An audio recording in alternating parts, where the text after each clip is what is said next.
एक दिन बादशाह अकबर दरबार में बैठे कुछ जरूरी कामकाज निपटा रहे थे। तभी एक सेवक ने आकर रानी का संदेश उन्हें सुनाया कि वह तुरंत उनसे मिलना चाहती है। बादशाह दरबार की कार्रवाई छोड़कर पीछे उठना नहीं तो चाहते थे, लेकिन उनकी बेगम कहीं नाराज ना हो जाए तो ये सोचकर उन्हें जाना अच्छा भला समझा।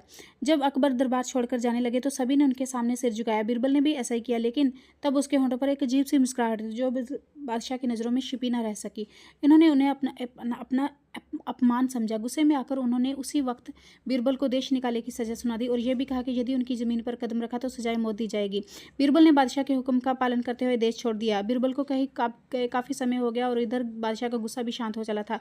जब उन्हें बीरबल की कमी खलने लगी तो बीरबल को खोजने के लिए उन्होंने देश के हर कोने में सैनिक दौड़ा दिए। एक दिन बादशाह अकबर अपने महल में खड़े थे, तभी उन्हें एक बैलगाड़ी महल की ओर आती दिखाई दी। ध्यान से देखने पर पता चला कि उस गाड़ी में बीरबल बैठा हुआ है। बीरबल को देखकर बादशाह पहले तो प्रसन्न हुए, फिर अचानक उन्हें वही बात याद आ गई और वे गुस्से में भर गए और उन्होंने गुस्से से बोला कि बीरबल, अनुमति के बिना तुम्हारी हिम्मत कैसे हुई मिट्टी पर कदम रखने की? गुस्ताखी माफ़ करें हजूर, बीरबल बोला। जिस दिन आपने मुझे आदेश दिया था मैं उसी दिन नेपाल चला गया था। मेरी गाड़ी के फर्श पर नेपाल की मिट्टी बिछी हुई है और इस पर मेरे पैर रखे हुए हैं।